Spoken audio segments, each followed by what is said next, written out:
In a sense, this celebration was acknowledging that we are recognised both in Britain, Europe, and in the international community at large as one of the places for excellent research on these topics.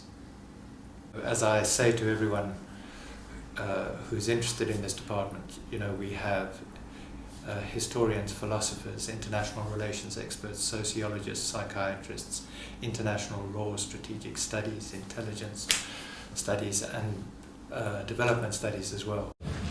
Well, I find it astonishing that it is 50 years ago we started it all up. And equally astonishing that it has grown so enormously. When I was here, it consisted virtually of a staff of 3 and possibly about 10 graduate students, and that was it. It's an achievement to have not just survived, but have developed into such an impressive academic research outfit, but also such a great bunch of students at the end of it. War in the media, a bit on intelligence, and then the IR, which are all very different and allowed me to sort of read quite a broad range of literature. The guest speakers that they got in. But I go to quite a few talks. I still keep in contact with a fair few people who I met at King's, including some of the foreign students who, largely Americans, who stayed over. War is pretty much inevitable.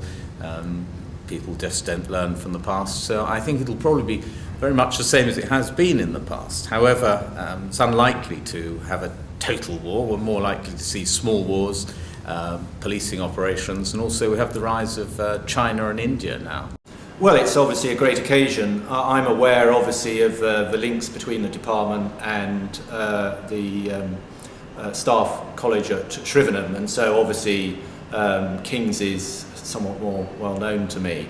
But clearly, 50 years of growth and development in what is never probably going to be an industry that doesn't exist.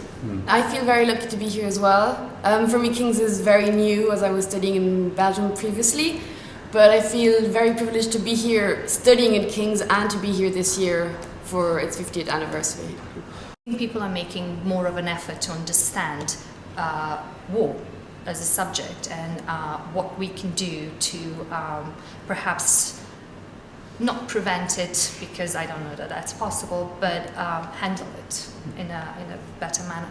1962 was President Kennedy, President Khrushchev. War would have been nuclear had it happened. The obsessions then were very different from now.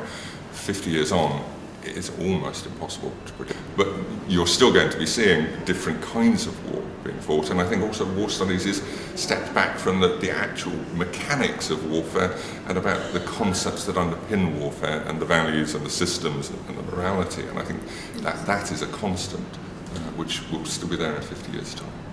I think war and conflict are probably the most dramatic things that happen in human societies. When war breaks out, or conflict, or riots, or civil war, insurrections, and so on, these are terribly distressing and very, very worrying, and potentially massively destructive.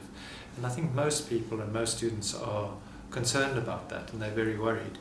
But at the same time, one has to admit that there's in wartime, this brings out certain heroic aspects of people's lives, and students are interested in studying that.